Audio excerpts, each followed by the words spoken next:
नमस्कार और स्वागत है। आज हम गहराई से देखने वाले हैं भारतीय न्याय संहिता 2023 के एकदम शुरुआती हिस्सों को। ये भारत का नया क्रिमिनल लॉ है, आप जानते ही हैं। हाँ, और हमारे पास इसका ऑफिशियल हिंदी टेक्स्ट है जिसके आधार पर हम बात करेंगे। बिल्कुल। तो आज का मकसद क्या है? देखिए, आज हम इस नई संहिता की नींव को समझने की कोशिश करेंगे। मतलब ये कहाँ लागू होती है, कैसे लागू होती है, और कुछ बहुत ही महत्वपूर्ण शुरुआती परिभाषाएं, ताकि आगे की चर्चा के लिए एक बेस तैयार हो जाए। ठीक है, तो चलिए फिर शुरू करते हैं। खोलते हैं इस नए कानून के पहले पन्ने, अध्याय 1 प्रारंभिक। हाँ, अध्याय 1 प्रारंभिक। इसकी धारा 1 ये क्या कहती है? नाम और लागू होने के बारे में। बिल्कुल, धारा 1 जिसका शीर्षक है संहिता का नाम और प्रारंभ, ये कहती है 1. इस अधिनियम का संक्षिप्त नाम भारतीय न्याय संहिता 2023 है। 2. यह उस तारीख को प्रवृत्त होगी जो केंद्रीय सरकार अधिसूचना द्वारा नियत करे। से अलग-अलग टाइम पर लागू हो। हाँ, बिल्कुल, ये फ्लेक्सिबिलिटी रखी गई है। और इसका दायरा कहाँ तक लागू होगी ये संहिता? धारा 1 का उपबंध 3 कहता है यह संहिता संपूर्ण भारत पर लागू होगी। संपूर्ण भारत पर, साफ और सीधी बात। हाँ, इसमें कोई मतलब अस्पष्टता नहीं है। जम्मू कश्मीर समेत पूरे भारत में। हाँ, लेकिन क्या ये सिर्फ भारत के अंदर किए गए अपराधों पर ही लागू होगी या इसका दायरा बाहर भी जाता है? धारा 1-4 शायद इसी बारे में है। हाँ, बिल्कुल। धारा 1, 4 और 5 इसका दायरा भारत से बाहर तक ले जाती हैं। धारा 1, 4 कहती है इस संहिता के उपबंध भारत से बाहर और परे किसी स्थान में भारत के किसी नागरिक द्वारा अच्छा। भारत में रजिस्ट्रीकृत किसी पोत या विमान पर, चाहे वो कहीं भी हो, किसी व्यक्ति द्वारा तथा भारत में स्थित कंप्यूटर संसाधन को लक्ष्य बनाकर भारत के बाहर और परे किसी स्थान में किसी व्यक्ति द्वारा किए गए किसी अपराध को भी लागू होंगे। ओह, तो मतलब कई स्थितियां कवर हो गई इसमें। जैसे मान लीजिए कोई भारतीय नागरिक सिटीजन अमेरिका जाकर कोई ऐसा काम करता है जो भारत में अपराध है, तो उस पर यह संहिता लागू हो सकती है। ठीक है। या फिर कोई शिप या प्लेन जो इंडिया में रजिस्टर्ड है, वो चाहे अटलांटिक महासागर में हो, उस पर कोई अपराध होता है तो भी यही कानून लागू होगा। और कंप्यूटर वाला, वो आजकल बहुत अहम है। हाँ, वो तो बहुत ही जरूरी है। अगर कोई हैकर मान लीजिए रूस में बैठकर भारत के किसी बैंक के सर्वर पर अटैक करता है, तो उस पर भी भारतीय न्याय संहिता के तहत कार्रवाई हो सकती है।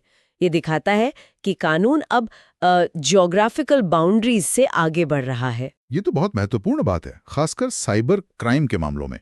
तो एक बार इस धारा 1 के मुख्य बिंदु दोहरा दें। जरूर। तो धारा 1 से हमें 4 मुख्य बातें पता चलती हैं। पहला, कानून का नाम भारतीय न्याय संहिता 2023 है। दूसरा, ये केंद्र सरकार द्वारा तय तारीख से लागू होगी, संभवतः अलग-अलग हिस्सों में अलग-अलग समय पर। तीसरा, ये पूरे भारत पर लागू होगी। और चौथा, कुछ खास परिस्थितियों में भारत के बाहर किए गए अपराधों पर भी लागू होगी, खासकर अगर अपराधी भारतीय नागरिक हो या अपराध भारतीय जहाज, विमान पर हो या भारत के कंप्यूटर संसाधनों के खिलाफ हो। स्पष्ट है। लेकिन क्या इस नियम के कुछ अपवाद भी हैं? धारा 1-6 में कुछ खास कानूनों का जिक्र है। हाँ, वो भी महत्वपूर्ण है। धारा 1-6 कहती है इस संहिता की कोई भी बात भारत सरकार की सेवा के अधिकारियों, सैनिकों, नौसैनिकों या वायु सैनिकों द्वारा विद्रोह और अभित्यजन को दंडित करने वाले किसी अधिनियम के उपबंधों या किसी विशेष या स्थानीय विधि के उपबंधों पर प्रभाव नहीं डालेगी। अच्छा, इसका मतलब है कि जो आर्मी एक्ट, नेवी एक्ट या एयरफोर्स एक्ट है, जो सेना के अनुशासन, विद्रोह या ड्यूटी छोड़ के भाग जाने जैसे मामलों से डील करते हैं, वो वैसे ही लागू रहेंगे। ये संहिता उनमें दखल नहीं देगी। ठीक है। और विशेष या स्थानीय कानून? हाँ, अगर किसी खास मुद्दे के लिए कोई स्पेशल कानून बना है या किसी खास इलाके के लिए कोई लोकल कानून लागू है, तो उनके प्रावधान भी सामान्यतः चलते रहेंगे। ये संहिता उन पर हावी नहीं होगी जब तक कि संहिता में ही ऐसा कुछ न कहा गया हो। तो एक तरह से ये दूसरे कानूनों के लिए जगह छोड़ती है। हाँ, ये सुनिश्चित करता है कि स्पेशलाइज्ड एरियाज के लिए बने कानून अपनी जगह काम करते रहें। समझ गया। तो ये था अध्याय 1 का पहला हिस्सा। अब आते हैं धारा 2 पर, जो परिभाषाओं से संबंधित है। परिभाषाएं तो किसी भी कानून की नींव होती हैं, है ना? बिल्कुल। शब्द का सही अर्थ समझे बिना कानून को लागू करना मुश्किल है। धारा 2 में कई परिभाषाएं हैं। हम कुछ अहम परिभाषाओं पर ध्यान देंगे। ठीक है, शुरुआत करते हैं शिशु यानी चाइल्ड से। धारा 2(3)। हाँ, धारा 2(3) कहती है शिशु से 18 वर्ष से कम आयु का कोई व्यक्ति अभिप्रेत है। सिंपल है, 18 साल से कम उम्र का व्यक्ति। हाँ, लेकिन ये परिभाषा जुवेनाइल जस्टिस एक्ट जैसे कानूनों के साथ मिलकर पढ़ी जाती है और बहुत महत्वपूर्ण हो जाती है। अगला है कूटरचना यानी काउंटरफिट। धारा 2(4). ये क्या है? धारा 2(4) कहती है कोई व्यक्ति एक चीज को दूसरी चीज के सादृश्य कर देता है यदि वह इस आशय से सादृश्य करता है कि वह उस सादृश्य से प्रवंचना करे, या यह संभाव्य जानते हुए करता है कि तद्वारा प्रवंचना की जाएगी। इसमें 2 स्पष्टीकरण भी हैं। अच्छा, तो मतलब किसी चीज की ऐसी नकल बनाना कि धोखा दिया जा सके। हाँ, और इसमें जरूरी नहीं कि नकल बिल्कुल परफेक्ट हो। स्पष्टीकरण 1 कहता है कि नकल का हूबहू होना आवश्यक नहीं है। और दूसरा स्पष्टीकरण?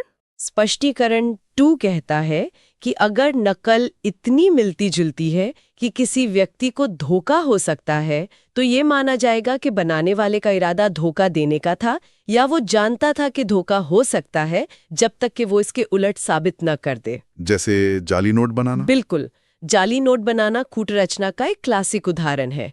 यहाँ इरादा या धोखे की संभावना का ज्ञान बहुत जरूरी है। ठीक है, तो कूटरचना मतलब धोखा देने के इरादे से या ये जानते हुए कि धोखा हो सकता है किसी चीज की मिलती जुलती नकल बनाना। जरूरी नहीं कि नकल परफेक्ट हो। एकदम सही, ये हुआ इसका सार। अब आते हैं दस्तावेज यानी डॉक्यूमेंट पर। धारा 2(8).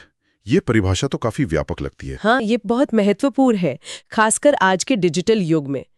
धारा 2(8) कहती है दस्तावेज शब्द किसी भी विषय का द्योतक है जिसको किसी पदार्थ पर अक्षरों, अंकों या चिन्हों के साधन द्वारा या उनमें से एक से अधिक साधनों द्वारा अभिव्यक्त या वर्णित किया गया है, जो उस विषय के साक्ष्य के रूप में उपयोग किए जाने को आशयित हो या उपयोग किया जा सके।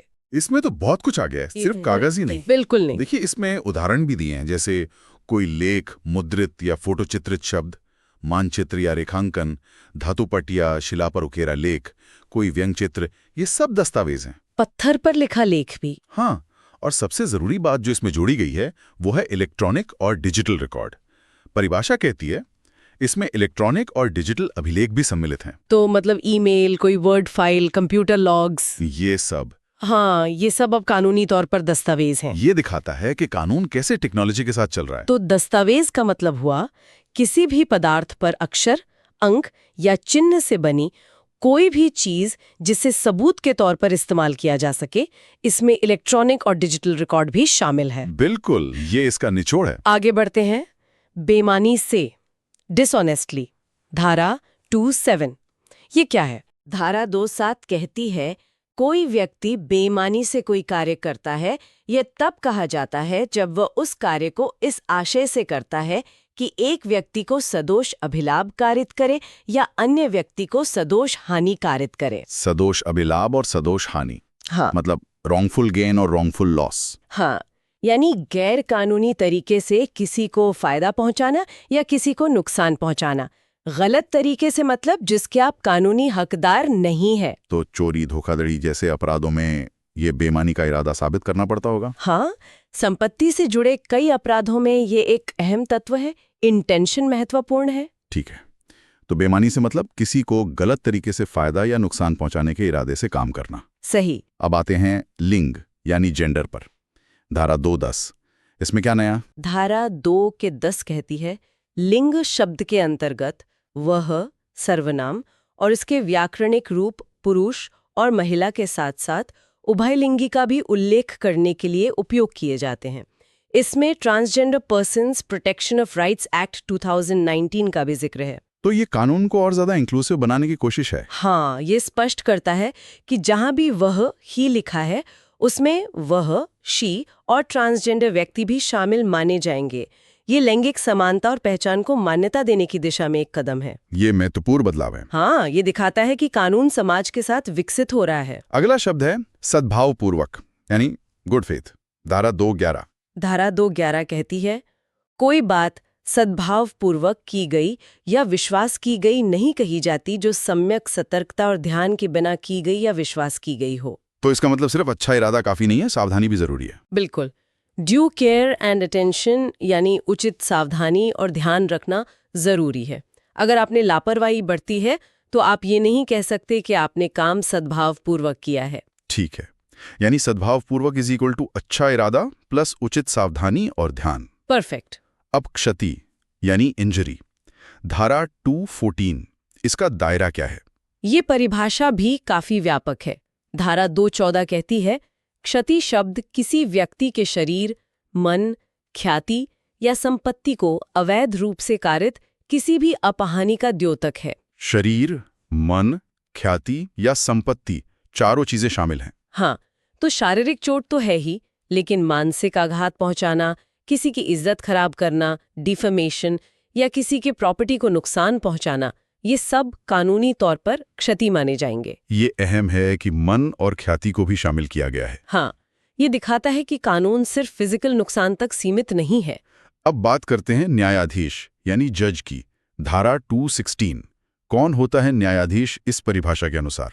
देखिए, धारा 216 कहती है, न्यायाधीश शब्द न केवल हर ऐसे व्यक्ति का द्योतक है जो पद रूप से न्यायाधीश अभिहित हो, किंतु उस हर व्यक्ति का भी द्योतक है जो किसी विधि कार्यवाही में, चाहे वो सिविल हो या दंडिक, अंतिम निर्णय या ऐसा निर्णय जो उसके विरुद्ध अपील न होने पर अंतिम हो जाए, ठीक है, या ऐसा निर्णय जो किसी अन्य प्राधिकारी द्वारा पुष्ट किए जाने पर अंतिम हो जाए, देने के लिए विधि द्वारा सशक्त किया गया हो, अथवा जो उस व्यक्ति निकाय में से एक हो जो व्यक्ति निकाय ऐसा निर्णय देने के लिए विधि द्वारा सशक्त किया गया हो। तो मतलब सिर्फ जज पदनाम वाला व्यक्ति ही नहीं, बल्कि कोई भी व्यक्ति जिसे कानून ने अंतिम फैसला देने का अधिकार दिया है। हाँ, चाहे वो सिविल मामला हो या क्रिमिनल। इसमें वो लोग भी शामिल हैं जो किसी बॉडी या ग्रुप का हिस्सा हैं और वो बॉडी फैसला देने के लिए अधिकृत है, जैसे कोई ट्राइब्यूनल या पंचायत। तो कोई मजिस्ट्रेट भी इस परिभाषा में आएगा? हाँ, अगर वो अंतिम निर्णय दे सकता है या ऐसा निर्णय दे सकता है जो अपील ना होने पर अंतिम हो जाए। समझ गया, मतलब फोकस पदनाम पर नहीं बल्कि फैसला देने की कानूनी शक्ति पर है। बिल्कुल।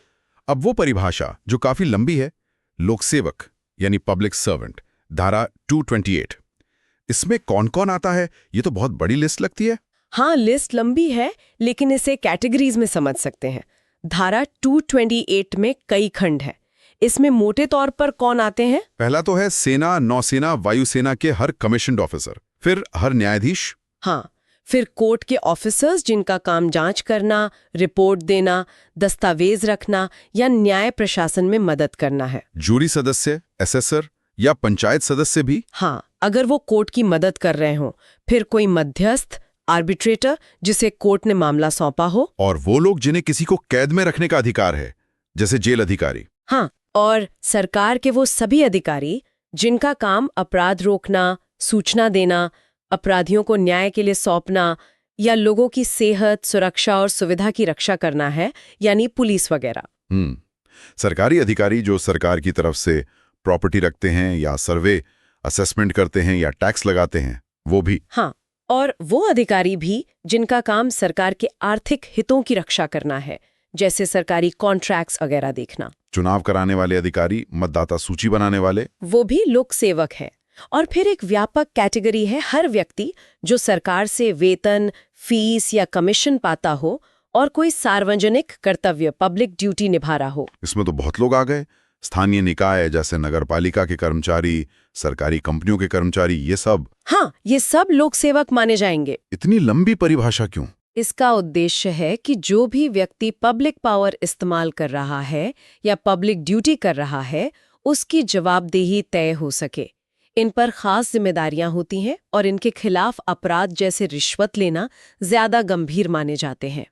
ठीक है, तो लोक सेवक मतलब सेना, न्यायपालिका, पुलिस, सरकारी अधिकारी, चुनाव अधिकारी और सार्वजनिक कर्तव्य करने वाले वेतनभोगी। ये मुख्य श्रेणियां हैं। हाँ, मोटे तौर पर यही है। और अब एक आखिरी परिभाषा आज के लिए, स्वेच्छा यानी वॉलंटरीली, धारा 233। इसका क्या मतलब है? धारा 233 कहती है, कोई व्यक्ति किसी परिणाम को स्वेच्छा कारित करता है यह तब कहा जाता है जब वह उसे उन साधनों द्वारा कारित करता है जिनके द्वारा उसे कारित करना उसका आशय था, या उन साधनों द्वारा कारित करता है जिन साधनों को काम में लाते समय वह ये जानता था या ये विश्वास करने का कारण रखता था कि उनसे उसका कारित होना संभाव्य है। मतलब या तो उसका इरादा था वो परिणाम लाने का, या उसे पता था कि उसके काम से वैसा नतीजा निकल सकता है। हाँ, या फिर उसके पास विश्वास करने का कारण था कि ऐसा नतीजा निकलना संभव है। लाइकली। इसका वो उदाहरण जो हमने पहले डिस्कस किया था, आग लगाने वाला। हाँ, वो इससे अच्छे से समझाता है। क ने लूट के लिए घर में आग लगाई। उसका इरादा शायद जान लेना नहीं था, पर उसे पता था या पता होना चाहिए था कि बसे हुए घर में आग लगाने से किसी की मौत हो सकती है। इसलिए कानून मानेगा कि उसने मौत स्वेच्छा कारित की। तो ये इंटेंशन, नॉलेज और रीजन टू बिलीव तीनों को कवर करता है। बिल्कुल, ये अपराध की मानसिक स्थिति मेंस रेया को समझने में बहुत महत्वपूर्ण है। ठीक है, तो स्वेच्छा मतलब इरादे से, या ये जानते हुए, या ये विश्वास करने का कारण रखते हुए कि परिणाम संभव है, कोई कार्य करना। एकदम सही सारांश। इन परिभाषाओं के बाद अध्याय 1 में एक और धारा है, धारा 3, साधारण स्पष्टीकरण। ये क्या है? ये एक तरह का मेटा रूल है पूरी संहिता के लिए। धारा 3 कहती है, इस संहिता में सर्वत्र हर अपराध की परिभाषा, हर दंडिक उपबंध और हर ऐसी परिभाषा, दंडिक उपबंध या दृष्टांत साधारण अपवाद शीर्षक वाले अध्याय में अंतर्विष्ट अपवादों के अध्ययन समझा जाएगा, चाहे उन अपवादों को ऐसी परिभाषा, दंडिक उपबंध या दृष्टांत में दोहराया न गया हो। अच्छा, तो इसका मतलब है कि जो जनरल एक्सेप्शंस वाला चैप्टर है, जिसमें आत्मरक्षा, बच्चों या मानसिक रूप से अस्वस्थ लोगों द्वारा किए गए कामों वगैरह के बारे में नियम है, हाँ, वो सारे नियम पूरे संहिता पर लागू होंगे, भले ही हर सेक्शन में उन्हें लिखा ना गया हो। बिल्कुल, ये एक फंडामेंटल प्रिंसिपल है। आपको हर सेक्शन को उन जनरल एक्सेप्शंस को ध्यान में रखते हुए पढ़ना है। इससे कानून संक्षिप्त रहता है। इसका कोई उदाहरण? हाँ, मान लीजिए किसी सेक्शन में चोरी की परिभाषा दी है। उसमें ये नहीं लिखा होगा कि 7 साल से कम का बच्चा चोरी नहीं कर सकता, लेकिन क्योंकि धारा 3 कहती है कि परिभाषा को जनरल एक्सेप्शंस के तहत पढ़ना है और जनरल एक्सेप्शंस में लिखा है कि 7 साल से कम के बच्चे का काम अपराध नहीं है, तो ये अपने आप लागू हो जाएगा। समझ गया। ये बहुत महत्वपूर्ण नियम है पूरी संहिता को समझने के लिए। निश्चित रूप से। तो आज हमने भारतीय न्याय संहिता 2023 के अध्याय 1 के मुख्य प्रावधानों को देखा। हमने धारा 1 में इसका नाम, लागू होना और दायरा समझा, पूरे भारत में और कुछ मामलों में बाहर भी। हाँ, और फिर धारा 2 में हमने कुछ बेहद जरूरी परिभाषाएं देखी, जैसे शिशु, कूटरचना, दस्तावेज, खासकर डिजिटल वाले, बेईमानी से लिंग, सद्भावपूर्वक क्षति, न्यायाधीश, लोक सेवक और स्वेच्छा। ये वो शब्द हैं जो बार बार आएंगे। और धारा 3 ने हमें बताया कि कैसे साधारण अपवाद पूरी संहिता पर लागू होते हैं। तो कुल मिलाकर ये शुरुआती हिस्सा इस नए कानून की बुनियाद रखता है। बिल्कुल, ये वो आधार है जिस पे पूरी इमारत खड़ी होगी। तो इस चर्चा के अंत में कोई ऐसा विचार या सवाल जो श्रोताओं के मन में छोड़ना चाहें? हाँ, एक बात सोचने वाली है। हमने देखा कि परिभाषाओं में कुछ बदलाव हुए हैं, कुछ स्पष्टीकरण आए हैं, जैसे जेंडर की परिभाषा, डिजिटल दस्तावेज वगैरह। सवाल ये है कि पुराने आईपीसी की तुलना में ये नई शब्दावली और ये स्पष्टीकरण जमीनी स्तर पर न्याय देने के तरीके को कैसे बदलेंगे? क्या इससे चीजें ज्यादा साफ होंगी या कहीं नई उलझनें पैदा होंगी? ये देखना दिलचस्प होगा। बिल्कुल, ये तो समय ही बताएगा कि इसका व्यावहारिक असर क्या होता है। बहुत बहुत शुक्रिया जानकारी के लिए। धन्यवाद। और सुनने के लिए आप सबका भी धन्यवाद।